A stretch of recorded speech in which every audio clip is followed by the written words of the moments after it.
to another episode of the Smith Boys Podcast. Brother, it has been quite some time. It's been many years, Last time we were here, it was with Dano when we were discussing Fortnite.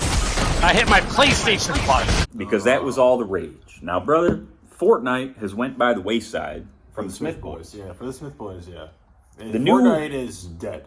It's not dead, but it's on life support. It is AEW. It is I was just gonna say, brother. It's It's on life support. Yeah, because the Smith Boys, the new hotness is F1 23. Dude, Formula 1 23. The Formula 1 racing game with the new Formula 1 24 coming out, I believe, the 28th or the 29th of May, which I pre-ordered. You should be able to play right now because there was a guy I saw on YouTube that was pre-playing it. Yeah, he might be a streamer or something. They might have sent it. I think if you pre-order, you can play it like 2 days early or something. All right.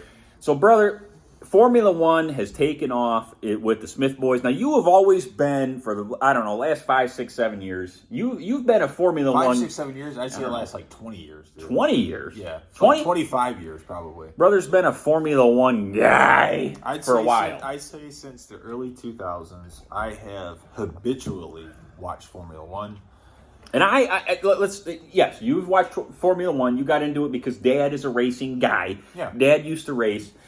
And I think his racing love kind of got you into watching racing a little bit. And you guys would watch races together. And I always, thumbed my nose at the racing elitists. I do, but you guys would be watching racing. I come and do my little racing, yeah. watching racing, and make fun of it. Yeah, and mock it because I thought it was stupid. Yeah. So then, lo and behold, I buy a PlayStation 5, I don't know, a couple months ago at this point. Download the Formula 1 23 game on there. Next thing you know, brother is Johnny Formula 1. You got me. He is Alain Prost. He's Jackie Stewart. He's Ayrton Senna. He's Michael Schumacher. He is Johnny Formula 1. He's everything watching Drive to Survive. He's what are you on? Season 3? Drive to Survive is what got me into Formula 1. It wasn't you had bought the PlayStation. And we started playing it because I bought the Logitech. We'll get into this too. We'll get into this. Logitech. We should do a whole PS5 review of steering systems. We can. So what started it? What instigated this whole thing was I'm a golf guy. Yeah, you are. And Full Swing I watch on Netflix. And I had learned that the same people that make and produce Full Swing made Drive to Survive, right? Which is also on Netflix. You told me that. And I was like, what the hell? I'll watch this Drive to Survive. I know Garrett and Dad are into racing. And I started watching this Drive to Survive, and I'm like, this is kind of pretty entertaining and interesting. And some of these drivers are characters, and I kind of like some of these drivers, and I kind of don't like some of these drivers. I kind of like some of these teams. I kind of don't like some of these teams.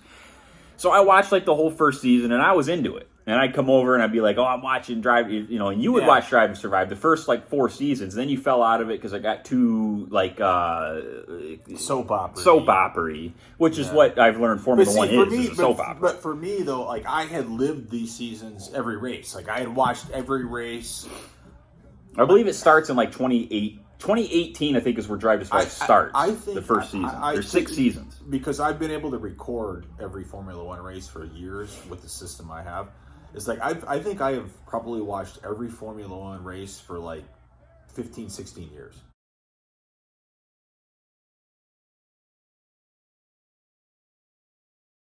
Seriously. Not beginning to end, I'm sure. No, maybe not beginning to end. Through. Yeah, but like I've watched every Formula 1 weekend. Paid attention to who was doing what. Yes, always. So I'm watching Drive Survive, and I'm getting into Formula 1. Brother gets the new PlayStation, and he gets the F1 game and GT and the Gran Turismo 7, and they're playing that. And he buys the Logitech wheel to play Formula 1 and Gran Turismo on. Correct. And I start playing Formula 1. I'm like, yeah, this is pretty cool. Like I'm kind of dig it. It's all right, but it was still more Drive to Survive watching it that got me into it. Then I started following some of the races that were going on. Yeah. In like Miami, and what was right before Miami? I think it was China. China this season. was before Miami. And I was watching those and the Australia. qualifyings, and I started paying attention to it. And I would say over the course of about a month, I am like Johnny Formula One. Dude. And I know who all these guys are. I Yep. know who used to be on what team, who is on what team, who's going to what team. Yep. Past drivers like Ayrton Senna and Michael Schumacher and Raikkonen, Kimi. and Kimi Raikkonen. I said brother Kimi reels all the time. Kimi Raikkonen and Vettel. Sebastian Vettel, Yep. and who all these Schumacher's son, who ended up being a bum, Yep. and his brother, who was okay, My heart, brother, is just full of love for So you. I You know all this shit after all this time, brother, just racing, making fun of this shit. You asshole. Asshole! Get the fuck! I became a student of the game. Yeah, you asshole. And then what really took off with the F1 is when I started getting the F1 game. Oh boy. And I bought a steering wheel setup, a simulator to play F1 23, and I became... This is taking on a life of its own. It's taking on a life of its own. In the Smith Boys world right now, Formula One is number one. I'm racing every day on Yes, there. I'm we are. racing I am online, too. and I'm setting lap records. I'm dominating. I'm doing good, and that just fuels my love for watching Formula One. I'm watching qualifying for Monaco, and I'm rooting against Max Verstappen, and I'm rooting for Charles Leclerc. And if you call him Charles Leclerc, I know you're not really an F1 fan. It's Charles Leclerc. Charles Leclerc, yeah. He's so let's get into that's the background of how the Smith boys are getting into F1 here. Brother's been into it most of his life. I've kind of am a 25 years at least. newbie coming into it. I'm not one of these celebrities down in the paddock. See, I know the words, I know the lingo. I'm not one of these celebrities in the paddock that have been invited there just to get my name out there. I actually follow and know some of these guys. They ask you who's your favorite driver, and I just say Lewis Hamilton because he's the only one I know. What you should watch is Ted's Corner. My favorite driver is actually Lando Norris. I'm a Lando Norris guy. I like Lando Norris. I like Charles Leclerc, and I like Carlos Sainz. Those are my three guys. Carlos is okay.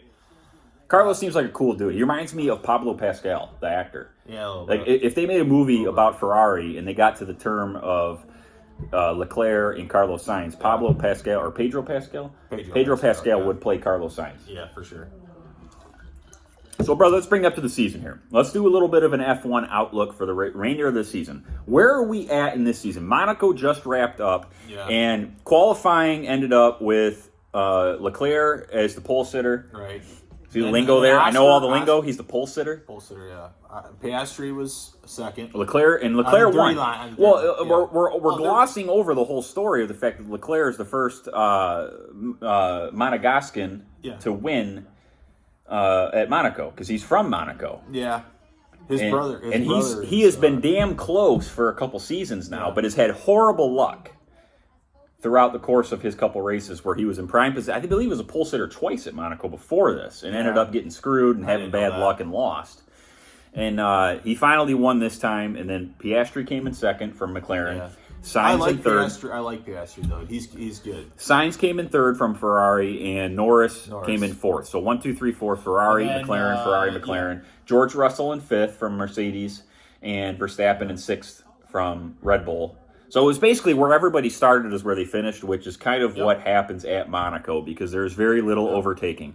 Now, what was interesting about Monaco, this race about Monaco was the fact of how lucky Ferrari got.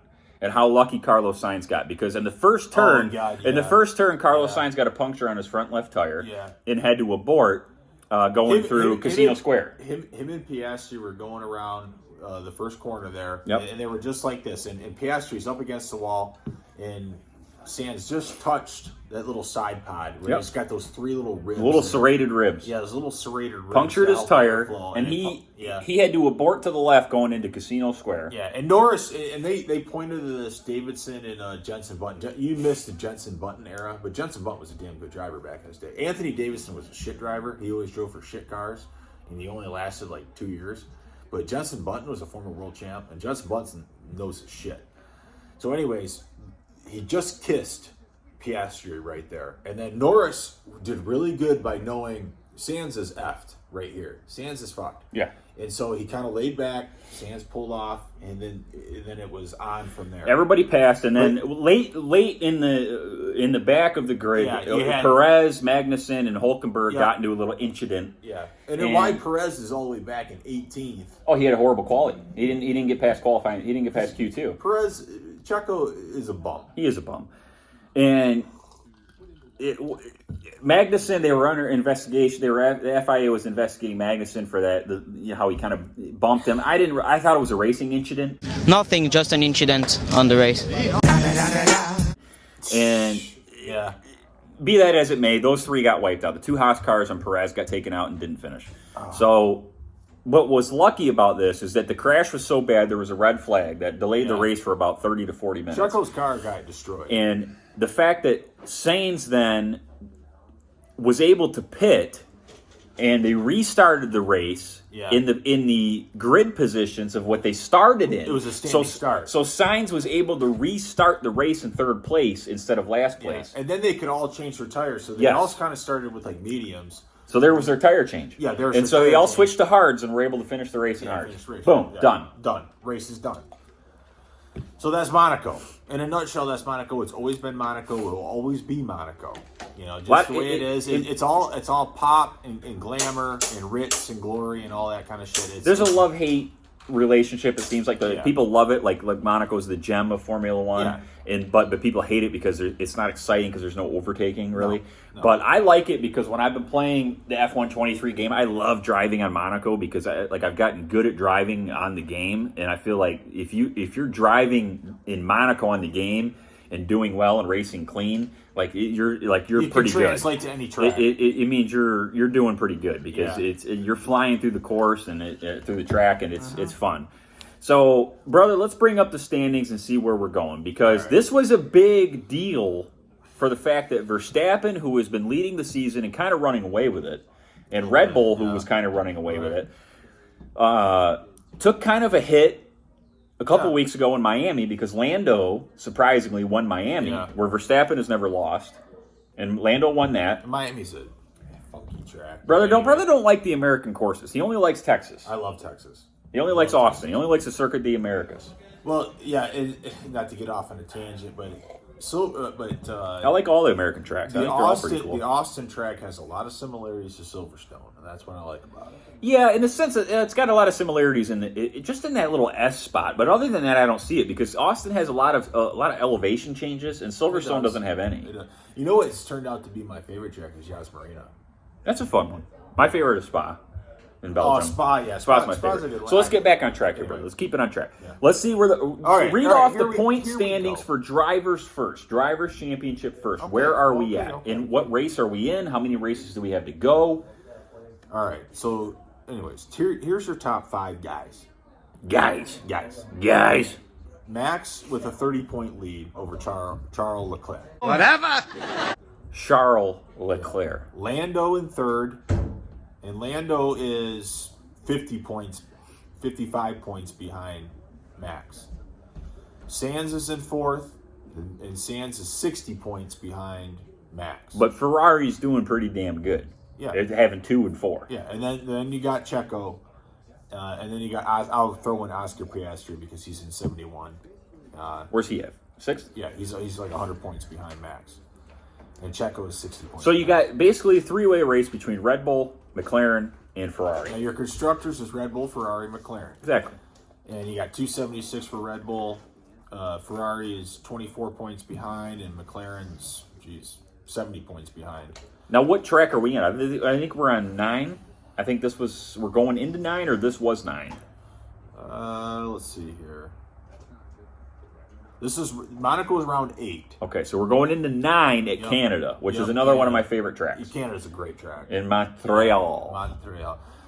June. It's always the first weekend in June, or the first full weekend, I guess.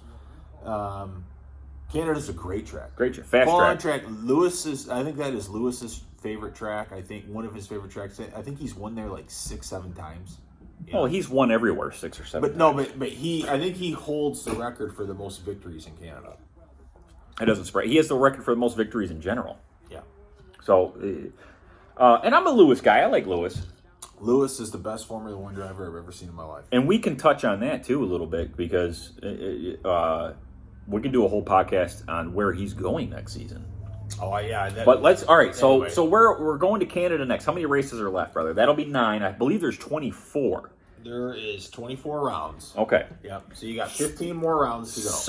So much could happen. I do see, let's just forecast here a little bit. We're 14 minutes. I do see Ferrari catching, and I see McLaren catching. That's surprising. McLaren, from what I've learned through watching Drive to Survive and what I've learned through Formula One, McLaren's been kind of they've been kind of mid-carders. Yeah, mid-card. Yeah. And McLaren from what I've seen, McLaren has been one of the fastest cars in the paddock this year. Piastri has kind of come on, I don't want to say come out of nowhere, but Piastri's been damn fast. Lando is living up to his potential. My take is, as far as a driver lineup, I would say it's a coin flip between talent of Ferrari and McLaren. Because I think if you put Leclerc and Sainz in the same car, you're getting almost. I think Leclerc is a better driver. Sainz wasn't McLaren before he became to Ferrari. I think them two are very good, and I think you got Piastri and Norris who are damn good. Where Max and Checo sucks. Where like in Mercedes, I think Lewis is way better than Russell, but like the car sucks. The car sucks, and I think Lewis is kind of burnt. Yeah, Lewis is burnt. Lewis is counting out the races until he can race for Ferrari next year. Lewis is looking ahead at Ferrari next. He's looking at Ferrari. He's like, yeah, Charles is number 1, which would be me, is what Lewis is saying. Yeah, that'd be me on pole right now. And he's like, my teammate would be in 3rd place, if not in 2nd place. You know, if Charles would be in 2nd. Yeah. You know? And so that brings into a whole other pod. Where does Sainz go? Yeah. I heard Sainz at Williams, and I'm like, Williams? And Sainz is way too good to go to Williams. Well, you got to think, Audi's coming in, too. I mean, I would think Audi would pay him whatever he wants to come race for Audi. But I don't know. I look ahead to the season, and I see giant leaps by Ferrari and McLaren. And I see the talent level of the driver's ability at both those teams far superior to the aggregate of Red Bull. Like, Max is really good. Max is the best. Max is probably the and best. By the time his career is over, Max could be better than Lewis. Yeah, but Checo is just like, he's like 18th in Monaco, the qualifying. It's like, dude, the McLarens and the Ferraris would never be down that far. Well, the issue with that was there was apparently the Red Bull car was just not really designed to do well at Monaco. What, it had a longer wheelbase? Well, because, I mean, you look at Max, who's clearly the best. I would say head and shoulders better than everyone else. He qualified in 6th, brother. No, I disagree. No, with I think Max is clearly better than everyone. I think Max is head and shoulders better than everyone else. No, Lewis to me is still the best driver. Brother, in the Imola race, when Max just won Imola last weekend, Max driving the best car. He's got it set up to his liking. I know, brother, but the day of the race at Imola, Max was online streaming, winning a 24-hour race online. What was he doing? Playing Forza Motorsport or something? Yeah. He was up the day of the race online streaming, playing Forza Motorsport or Gran Turismo, whatever game it was. It was a 24-hour race and was leading that. And then got like a couple hours of sleep, comes out and wins Imola. I know, dude, but like I think that's all these guys. Which is a Ferrari race. I know what you're saying, but I got to be honest with you. The Mercedes is a dog shit car. Mercedes is shit. Yeah, it's a shit car. It's McLaren. I think McLaren might have the best car. Nah, Red Bull's got the best car. I still think Red Bull's got it. But I think McLaren. Checo is that shitty of a driver then? I think my whole thing is like the McLaren and Ferrari are coming on though. For sure. They're coming on, and I think you got 15 more rounds, which you got summer break coming on. It's like if they can keep it close and keep Max, honest through this next, I'd say 6 weeks, 8 weeks before summer break, then you got a shot. You got a shot to keep developing the car and getting more pace out of the car, so that the drivers have a shot to go at max. If you start to divert your attention to the 2025 regulations, which is easy to do if your car if you start to kind of fall down. Well, and all the Lewis rumors and everything. Yeah, like Mercedes. That's a big deal. Mercedes is trying to think. They still don't have a second driver. that's going to, couple. Well, and Russell. Mercedes is gonna tailor all their needs to George Russell right now. So Russell is gonna get all the benefits. Who's going to be number 2 to Russell right now? Is it going to be this Kimi, this French kid? I would honestly say whoever comes in, Russell should be number 2 regardless. Russell's a good driver. He's all right. He's good. He was really good at Williams before he jumped. He was a Merc guy from the get go, and he was loaned to Williams. And then he was. He's a Total Wolf guy. He's a Total good Wolf. driver. Total Wolf was in love with George Russell. I question though, and his Cillian Murphy looking face. Yeah, I don't like his face, but his last couple of years have been underwhelming. His last couple of years have been underwhelming though. He's not that good. I don't know, man. I just think the Mercedes sucks right now. It's a dog. If Lewis can't do anything with the car, and Lewis is hating the car, like it's the car. Like Lewis told him the last 2 years. Like there's numerous articles I've read where Lewis is like, I told the engineers this, and they don't do it. He's like frustrated with the whole shit at Mercedes. And he's like, F this, I'm leaving. Well, good. So it's like, I'm telling you right now, and like everyone's, Carlos Sainz's stuff right now that he's, everyone is Ferrari regretting letting Sainz go and bringing Lewis in because Lewis has been off form.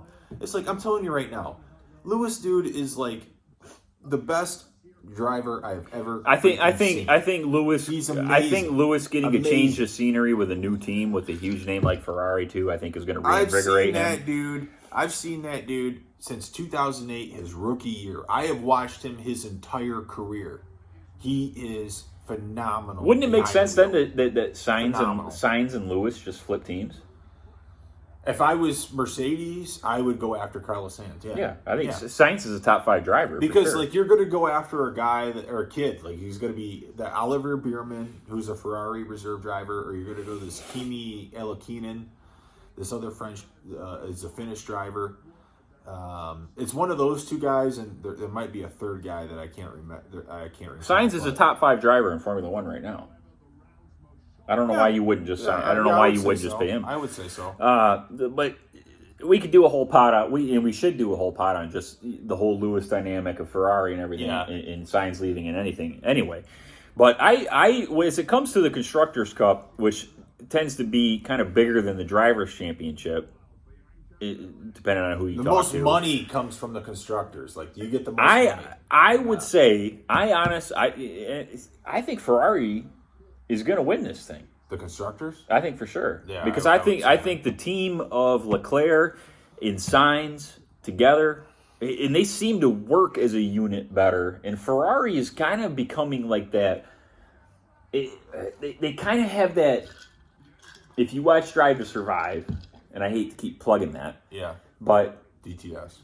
What happens when Sainz just has this aura about him and this personality about him where he gets along with everybody. Yep, he does. And I feel like he has kind of made Ferrari, it's kind of like a Haas mentality, even though Haas is terrible, but Haas is like a family environment. Yeah. He's kind of taken the big global conglomerate of Ferrari, which was like this big giant team all in for it for the money, and is kind of like, I feel like Ferrari's kind of becoming a smaller, tight-knit family type unit because of the dynamic between Leclerc and Sainz. They're like good friends, and like seeing them how well they get along and work as a team versus working against each other. Yeah, you know who else was really good buddies was Sainz and Lando Norris. Yeah, Lando Norris and him are like best friends. Yeah, and when they were with McLaren, McLaren was great. McLaren took off when Sainz and Norris. Yeah, because the brothery that they had, the brothers. I'm telling you, that's why I like Sainz, because I feel like Sainz comes in and he's not combative. Like he's not. He gets that it's a team aspect. Yeah, he gets that. Like, I want to be the best, and I want a podium, but it is also a team. Team sport. Yep. And I feel like, when I was watching Drive to Survive Season 1, I hated the fact that Renault, who's not even Renault anymore because they're so bad, they're Alpine now. Aren't they? They're Alpine now. Yeah. They decided to go with Checo over Sainz at the time. Yeah. And I was like, when I was watching the season, I was like, this Checo guy seems like he sucks. Yeah, Checo's bounced around, dude. Many teams, and he's always been like a mid-tier guy. And everyone's like, "Oh, he just needs a car. He needs a car." He goes to Red Bull, and he's like, "Yeah, he's won a few races and stuff." But to me, if I'm Red Bull, it's like, yeah, you need to upgrade your second tier driver. I hate his face. I hate it too. He's just got a punchable face. Yep. Smug look all the time. Smug look. I also I usually like greatness, so I should like Max, but I don't like Max Verstappen. I don't mind Max. I appreciate his greatness, but I hate his personality. When I watch all these clips of him of how he's always bitching and moaning and pissing and complaining, anything that goes against him is unfair. It's unfair. If you would have watched the last race of the season in 2021, now we go to school. where Lewis was going into it as the leader in the championship. And this was, I think, Yas Marina. This is the season I'm in right now. Yeah. It's season 4 in Drive to Survive. I'm in this season right now, 2021. Lewis and Max have a great dogfight all season long for this championship. It's one of the greatest seasons in Formula One, in my opinion. Okay? There's been a few that I can recall, like 2009 was great, 08 was great, 2014 was great, 11 was good. Anyways, but 21, dude, between Max and Lewis was phenomenal, and it was just in Canada. Have you gotten to Canada yet? Where Lewis? No, I'm in Monaco right now. If they didn't have the halo, Lewis would have been dead. So when you get to Canada and you watch that race, which is probably coming up because Monaco's always the last weekend of May, Canada's coming up. You know that. So when you get to that race, you tell me, you text me, who was at fault there, okay? All right, goddamn it, I will. So Max was a crazy guy, and then in the last race of the season, Max is, at this point in his career, when I'm wild. watching, Max wild. is a pretty reckless driver. He's great, but he's a little reckless. He's fast, but he's wild. He's a little reckless. So this season, so this gets to the last race, and it's Yas Marina. And Checo screws Lewis. Checo is on like 30 lap old tires, and Lewis is like trying to get by him. And so and Checo is all over the road. It's moving under braking, which is a violation. Doing it, and like Lewis is like radioing in, like come on. And so then finally Lewis gets by, and I'm like, okay, Lewis is going to win this. There's only like 6 laps left. Then Nicholas Latifi, if you've gotten to Nicholas Latifi, he was a Canadian driver. He sucked.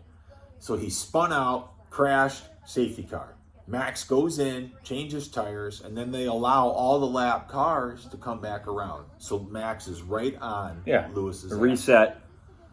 And then Lewis is like, I'm a 30-year lap tires. He didn't get to change tires. Yeah, and Max is on brand new softs. Like, I'm screwed. And Max runs him off the track and wins the race, and then wins the title. It was a complete farce. Lewis should have 8 titles. Well, that's what irritates me about it. Yeah, but you mentioned that, but I mean, if it was that point, if it was at Canada, there was a lot of season left for Lewis to.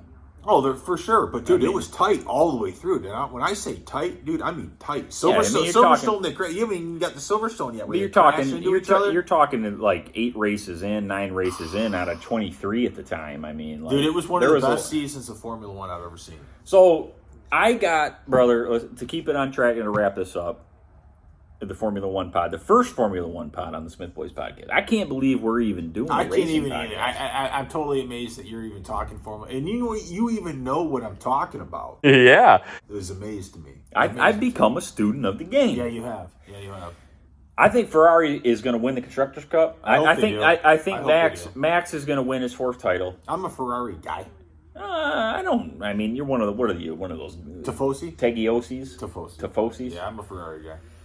I don't have an allegiance to. I like Haas. I love McLaren because I like Norris and I like Piastri, dude. I love the car. I love the look of the car. I like Haas because they're American, and I like the look of the Haas car, the black and the white. Gunther Steiner sucks. I hate it. When I'm watching Drive to Survive and I'm watching big schnoz, I get his okay. All right. Sidebar: when I'm watching Drive to Survive and I'm seeing that this Haas team is an American team, they're owned by this Gene Haas, and all their stuff's out of like North Carolina, I guess. and it's an American-made car. And this Gunther Steiner is their team principal. He's a German guy. He's not even an American guy. And I'm watching him through the season. And then McLaren's got Zach Brown, an American guy. Yeah. And when I watch this Gunther Steiner, I'm just like, this guy's a dumb shit asshole. He don't know shit from Shinola when it comes to Formula One. Well, I don't know. I've heard that he's been in racing for a long time, and it doesn't appear to be. Apparently, he knows He racing, don't appear to be, but yeah. apparently he don't know how to manage an environment. Because I'm watching, like, in the one season, Kevin Magnussen, like, breaks a door off the hinges because he's all pissed off. And then they just got rid of Magnussen and Roman Grosjean, whose car got lit on fire. And he's the man. Grosjean was a good driver. And they bring in Mick Schumacher and some other guy. And I know that they don't pan out because I know now that they got Hülkenberg and Magnussen again. Yeah. And Hülkenberg and Magnussen hated each other. Hated each other. Hülkenberg's a pretty good driver. So, in my opinion. To me, what's holding Haas back is this Gunther Steiner. I think he's a dumb shit asshole from what I've seen. And why Gene Haas continues to let this team be a bottom-feeding team and fund them, I don't know. The first thing I would do is I have Gene Haas. I'd say, I'm finding a new team principal. This guy's a bum. Yeah, I agree. So, I don't see anybody beating Max. I think Max is going to have 4 world titles. I think by the time his career's done, Max will probably be better than Lewis. Statistically, maybe, but I mean, I think Ferrari wins the Constructors' Constructors' Cup. Ferrari, Cup. we'll see. But I also think maybe Max leaves Red Bull sooner than later. Yeah, I don't know. I feel like maybe this season. I feel like I've heard a lot of grumblings how Max isn't happy with the car at certain races in Miami. Even at Imola, where he won, he was kind of upset and annoyed with how the car responded. This race with Monaco, he finishes 6th and quali's 6th. I know you don't know this much about. Maybe you're starting to get into this part of Formula One, but Red Bull has had the Adrian Newey, Christian Horner tandem, and I don't know a lot. Well, Newey's leaving and going to Ferrari. Hang on. Adrian Newey is probably the best aerodynamicist Formula One has ever seen. He understands how airflow happens over a car to get it to stick to the track with speed and fast corners, slow corners. He just understands airflow over a car. This is what I've read and what I've heard. Christian Horner is the team principal. For a long time. He's been there since the beginning of Formula One. Won a lot of races, won world championship. He has won. I don't mind him. 7. Yeah, I don't mind him. He's a cutthroat guy. He's married to Ginger Spice of the Spice Girls. He's a cutthroat guy. He's all about winning, baby. Yeah. I've always kind of liked Christian Horner. I've always liked Total Wolff. I've always liked. Total Wolff, I think, is a dumb shit asshole. I like Total. I like the new Ferrari team. Well, Checo thinks the car is fucked. Yeah, well. You got a problem with the car, fix change the fucking car. Yeah. You've got a problem, change your fucking car. Then you change your car because Checo has been saying the car is fucked. No, And he your driver has hasn't. been. Christian Checo Horner, says the car is fucked. Horner has always been a guy that has managed everything very well. He's always fought for Red Bull. He's fought for his team, and I think he manages his drivers well. He wants to win. He wants to win. He's Al Davis. Yeah. So that's why he brought in Perez. But Adrian Newey, in the Vettel years, Vettel won 4 straight world titles in an Adrian Newey driven car. Red Bull. And then regulations changed. And then they went from a V8 to a V6. It's a hybrid engine. Mercedes grasped that better than anybody else. And Mercedes won 7 in a row. Yeah, Mercedes dominated. And then they changed the regulations again. With Lewis, though, too. Yeah, with Lewis. And Rosberg's got a 2016 title in there. And Bottas, where Bottas was good. A little sidebar on the Nico Rosberg, who's a little girl, in my opinion. Yeah, fuck you, you little piece of shit. You know, he wins the world title over Lewis in that year, and it was kind of a jippy year for Lewis. You know, a lot of car malfunctions where the car shit on him. And the other thing about it was, you know, Nico was just never as good as Lewis, and then Nico had to be pushed to that level and then he retired. Lewis pushed him to that level where he didn't want to be, he didn't want to go. Yeah, but if he has a little sidebar in Drive to Survive in like season 2 where I kind of side with him a little bit, where I feel like he was complaining of the fact there was a lot of times where Mercedes would get on the radio and have him give up positions to have, like, he's leading Lewis, and they're like, all right, we need, give it up, let Lewis pass. And there was a time where he got fed up, and there's a famous clip where I'll insert here, where Lewis grabs the first place hat and puts his first place hat on and gets the second place hat, and Rosberg's sitting in the corner in the chair, and Lewis throws the second place hat after the race over to Rosberg, and he catches it and throws it right back at Lewis, like F you, dude, like I had this race won.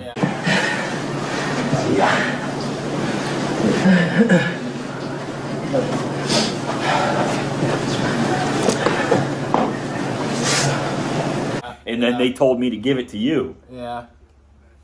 I don't know. So how long was that going on throughout his career too? And it's backed up by the fact through that season where Valtteri Bottas was also in the lead ahead of Lewis multiple times in that season, and Mercedes was telling him, give it up to Lewis, back off, let Lewis go ahead. And Bottas got fed up with it. Now Bottas is a nobody over at, Alfa Romeo now? Alfa Romeo, yeah, that green shit box. No, that's Staker. Or no. Yeah, Stake. He went to Alfa, now he's at Staker or whatever. Yeah, I don't know. Whatever. They change all the time. I mean, there's some truth to what you're saying and stuff, but I just thought over the whole career, I mean, there was a lot of times where Lewis should have won those races, and I don't know, whatever. But getting off track. I think this is a good wrap up of the first Smith Boys F1 podcast. It's all over the place as far as Formula One goes. I'll say that. Well, I was just excited to do an F1 podcast. Yeah, so I know we're a little all over the place. We touched a little bit on a lot on Lewis. We touched a little bit on why we're into F1, where it came from. Yeah, a little bit of passion with it. A little bit of the season, where we stand today, where it's going, where the sport is going with where Lewis it's come leaving. from, where it's at right now, where we see it's going, and brother getting into it. I'm just amazed that brother's gotten into it. And another thing, just another sidebar. If you've never gotten into it, and I tell you, rent or play the F1 game, 23, 24, if you want to wait till F1 24 comes out, play it. I mean, I got real good on the controller playing it until I decided to go all in and get a wheel, and then I got the wheel, and now I do. It's just like you switch to the cockpit view or the teapot or the TV pod view, and it's like, dude, like you feel like you're driving the effing car. Yeah, you do, and it's fun. And you crank the difficulty up. You start a season. We're on a team. We're doing a season. We should do a whole nother. Yeah, we're doing it. We're doing a season right now together. Brother's living at his house. I'm living at my house, and we're online doing a season together in the same season on the same team, racing with each other on the same team. It's fantastic. And we've won. I'm a two-time drivers champion. I've won the drivers championship twice in a row. We won the drivers championship with Haas last season. Yeah, we started with Ferrari, got second, because brother kept crashing, finishing last place. Well, and then the shit I'm driving in. And then we switched and left to Haas after I won the world championship. I was like, I'm going to the American team. I'm going to Haas. And Haas paid me like $8 million. And then brother joins with me. So the Smith boys went to the same team. And then we won the Constructors' Cup with Haas. Yeah. And I won the world championship. And then we re-signed with Haas, and they paid me like $12 million to re-sign. Yeah. And I watch Haas screw up at Monaco today, and I'm done. I want to go back to Ferrari. So Ferrari's team. We need to go to Ferrari or McLaren. So it's a fun game. Give it a chance. And if you play the F1 games, maybe it'll bring you into the F1 sport, which is pretty cool. It's fun, dude. It's a little bit of a soap opera, following it around. It's entertaining. And it's fun. If you really get into it, like I've really gotten into it, and I see some of these celebrities show up in the paddock, and they're interviewing them. They're interviewing these celebrities, and it's just like they have no clue what they're talking about, or they have no idea of anybody other than Lewis Hamilton. And I'm like, this is so annoying. Yeah. They know Max Verstappen because he's the champion, and they know Lewis. And it's like, dude, like I should be there. I should be there talking about how I love Lando Norris. Yeah. Well, it's cool. So we'll do another, maybe the next race after Canadian Grand Prix, we'll do a recap. Canadian GP is one of the funnest. We should go to Canadian GP. We should go to Vegas this year. Vegas Grand Prix. Vegas, that'd be at the end. That'd be expensive. Well, one, it'll be near the end of the season. Yeah. So there'll be a lot on the line. I've always wanted to go to Montreal though, because I love that track. Love that track, dude. Driving that track's one of the funnest tracks. I'm not getting a passport and doing all that shit and going up to Brother Canada. don't need a passport. Who has a passport? A lot of people. I do. So until the next one, I hope you enjoyed a little bit of the F1 podcast. Yeah. We went way long. And but nobody's gonna watch there was this a lot of excitement to it. So I hope maybe our passion kept you involved in it. And I want to give a shout out to our friend JMO. You can follow the Natty Teacher. The Natty Teacher, and follow and subscribe and like and subscribe to his page on YouTube and Instagram. He is a up and coming bodybuilder. He's our business partner. Yeah. And he's got a good shot. He's doing his bodybuilding show coming up in June. Looks great. Yeah. He's Looks cut like down. $1 million. Looks like $1 million. Give him a like and a subscribe. Give us a like and a subscribe. Yeah. He's competing in the all natural Classic physique. Classic physique, Yep. dude. He looks like $1 million. He cut down from about 250 to about 194 Yeah, right he's now. shredded right now. Yeah, he looks peeled like a banana. Yep. So Good luck to you, bro. until the next one, Smith Boys, out. I look fuller and rounder and